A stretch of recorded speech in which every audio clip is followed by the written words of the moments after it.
Today we're trying every single burger on Burger King's menu, rating them from F tier to S tier, starting with their cheapest burger, the BK Veggie Crunch, and then making our way up.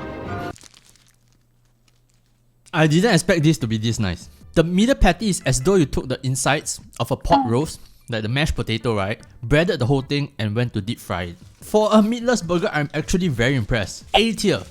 Next, the long chicken. Everything is mediocre, the patty, the bread, but the Japanese mayo or variant of it makes it simple and delicious. B tier. Next, the fish burger. Everything is average except the sauce. The tartar sauce is really nice. B tier. Next up, the hot and spicy chicken. Really tasty chicken. Very obvious the amount of seasoning and spices that is in the batter. No crispiness or juiciness to speak of, but still very enjoyable. Almost an A tier, but I'll give it an B. Founded in 1954, Burger King is the second biggest hamburger chain in the world, only runner-up to McDonald's. While it may be the second largest hamburger chain, it is the first in 3 things. And before the end of the video, I'm gonna share those 3 things. In fact, I'm gonna drop the first one right now. Burger King fact number 1. Burger King is the first to use an ad attack in the fast food domain. They launched a series called Burger Wars against McDonald's and other burger chains, and then since then such offensive advertisements have been quite common in the US at least. Locally here in Singapore, fortunately or unfortunately, there are laws against such practices. Moving on, the tender grilled chicken. Okay, you can see the grill marks, but other than the grill marks, the whole chicken doesn't seem brown enough. And this is a quarter of a thigh, maybe an eighth. It looks really small.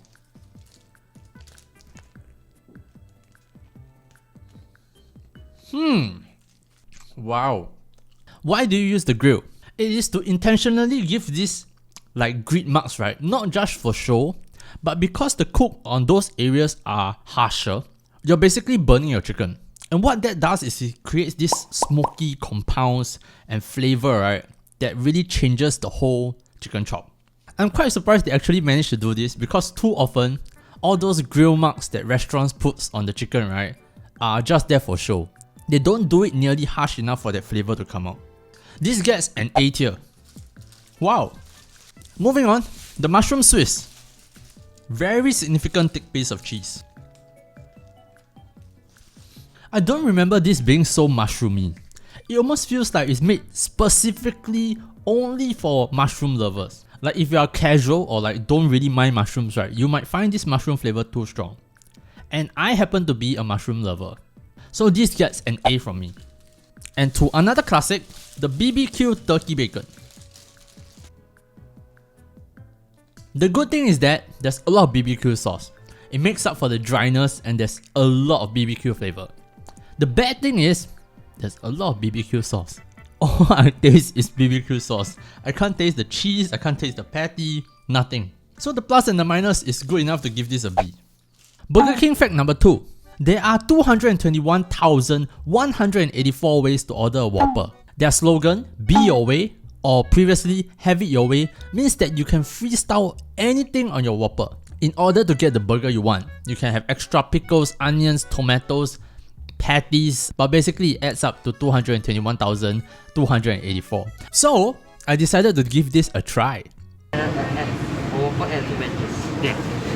And then extra onions and one extra turkey bacon. Your Whopper, do you want fries? Yeah, make it a mix. I ordered a Whopper with triple patties, double cheese, and extra turkey bacon, and it came up to like $15, I think. And it supposedly works. Although, right, if you're gonna do that and you're gonna make your burger really big, right, they don't help you adjust the sauce according to your burger. So my burger ended up being really dry. Speaking of Whopper, we have arrived to Burger King's signature. And then when we talk about the burger, right, we have to talk about the patty, which is the meat of the video. Burger King claims the Whopper is 100% beef. No additives, no MSGs, no fillers. Just beef, which is very impressive for a fast food joint. Not only that, it is also flame grilled, or more accurately, gas broiled. This means that the patty is cooked using an open flame fueled by gas, which creates that smoky compounds that I talked about earlier. And everything on paper sounds very good, but does it convert to anything? If it doesn't taste better than the average patty, then it's no better than the wedding vows of an unfaithful couple. So, let's put it to the test.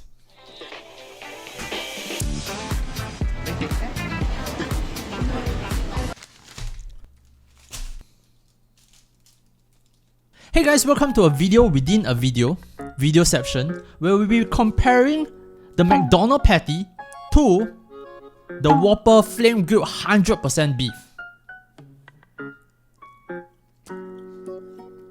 Wow, when you eat it on its own, right, it's actually terrible. It almost doesn't taste like meat. And then, try to get a part with no sauce.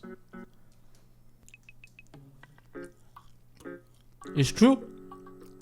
It's true. This patty is way smokier. There's a very special scent of like supposed flame grilled. It kind of reminds you of when you are eating something at a barbecue. It's true. Would you look at that? Fast food advertising that is not scamming you. How about that? Burger King has the better beef patty. And now returning to our original video, the Whopper. We have established that the patty is good, but it's so sad. That patty is being hidden, being buried by all this volume. Because of how big the bread is, right, and how wide it is, the thick cut tomatoes and pickles and the lettuce, right, you cannot taste the beef. The meat to bun to toppings ratio is off, is way off. Obviously, you can order a double Whopper to fix this, but the Whopper itself, this is a huge minus. Huge. It's kind of funny because tasting it side by side, you know that the beef patty is good, but once you put it into this burger, it's gone. It like disappears. You go through all this trouble to create a good patty product, all this advertising, all this 100%, all this flame grilled, right? And then it's just hidden. It's not even hidden. It's diminished. The Whopper gets a C.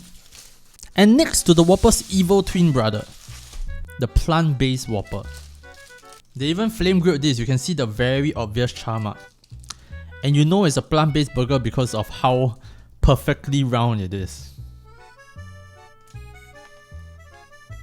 It's ironic how the texture of this plant-based burger is better than the actual Whopper because of the size of the patty. Like this patty stands up better. But there's an unmistakable earthy, mushroomy taste of vegetarian patties. This taste is in all of the vegetarian mock meats. If you have tried one before, you know what I'm talking about. And no, it does not taste like real meat. C. Moving on, the Ultimate Series, the real taste of premium. So these are mostly the same flavors, but they are a bit more refined. Maybe a little bit more extra ingredients, I think. Let's start with the Tender Crisp chicken. This seems like the same patty as the hot and spicy chicken, but we have ham, we have turkey bacon, we have a sauce, and we have a very nice looking bun. This hot and spicy chicken is actually growing on me. I'm liking the flavor more and more, and now there's a piece of ham, there's a piece of turkey bacon, which not only adds a layer of texture, also adds more flavor to it.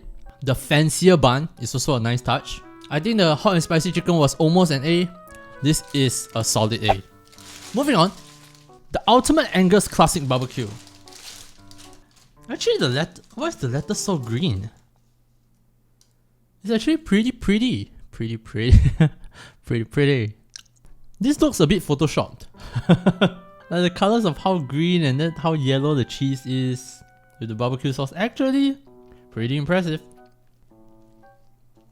It's the same story as the previous barbecue burger, only this time there's more veggie, the Angus patty is thicker, so I taste things other than the barbecue sauce, which is nice. The cheese is still ridiculously thin, I cannot taste it at all, but it's so forward with the barbecue sauce. And the barbecue sauce is not great, it's okay only, so I think this is not worth an A. B. Moving on to the Ultimate Angus Mushroom Swiss. We have an Angus patty, the same mushroom and cheese, but this time we have something of a caramelized onion. They are not very caramelized, but okay. It's funny because everything that they made better in this burger, right? The patties and the onions, right? Don't really matter. You eat this burger because of the earthiness of the mushroom, the punchiness of the mushrooms. While it is nice that there are improved stuff, right? I don't think it matters to the satisfaction level, which is kind of odd to say. It's like going to a hotel, right? And then the mushroom flavor is your room. The patty, right, is the biggest swimming pool they recently upgraded. Like, okay, the swimming pool is bigger now, but do I really care? The added stuff is not enough to push it up a grade, so this is still a B. Or was it an A? I'm not sure, but it didn't go up a grade. Burger King fact number 3. Burger King is the first fast food to use product tie-ins. What the hell is a product tie-in?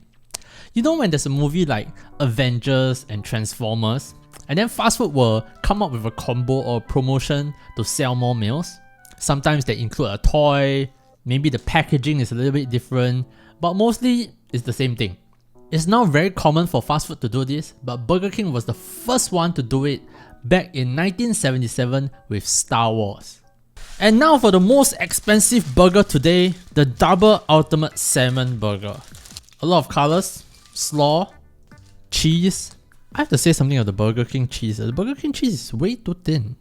Or am I asking too much? These are caramelized onions. Why they are caramelized onions? It's like it's very caramelized.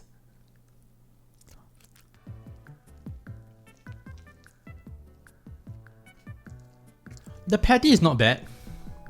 The patty is good, even the texture. But for some reason it just doesn't come together. I'm not sure if it's the sauce or the slaw, but it just doesn't do it for me. The salmon doesn't really taste like salmon. I never like putting salmon into a burger. I feel like they never ever let the salmon's fattiness and juiciness shine, which is like the most beautiful part of being a salmon. Which is like the most beautiful part of a salmon, like the fattiness within the meat. And this just doesn't do it. There's nothing wrong with it per se, but I don't enjoy this at all. And for that reason, I'm giving it a C.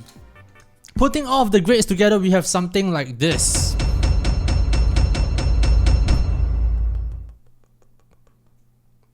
Which I would guess the average grade is a B, B plus maybe. The good part about today is that there are no burgers that are really bad. There are no D tiers. I don't think any burger is particularly negative. There's no burger today that I will not eat again. At the same time, there are no S tiers. And one very gaping hole is that they are not able to produce juicy burgers, which is such an important point of being a burger. The way they store their burgers, the way they cook their burgers, the way the patties are formed even, there is just no way for it to give a juicy burger. And when a burger is juicy, there is no way it will get an S tier, no matter how good everything else is. And it's not just a Burger King problem. I think all fast food face this problem. There is not a single fast food that has a juicy beef burger, I believe. This is not to be confused with sauces, because normally they put sauces to increase the moisture level, but there are no beef juices. But still, Burger King has shown that they can create flavors in many other ways, which is impressive. So I think, yeah, they're probably a B or an A. And with that, that's also all I have for you guys this time. I know I haven't published a YouTube video in quite a while, a long form YouTube video like this. I hope to be doing this more often this year. Like the video if you liked it, disliked it if you disliked it, and subscribe if you haven't already. And I'll see you guys in the next video.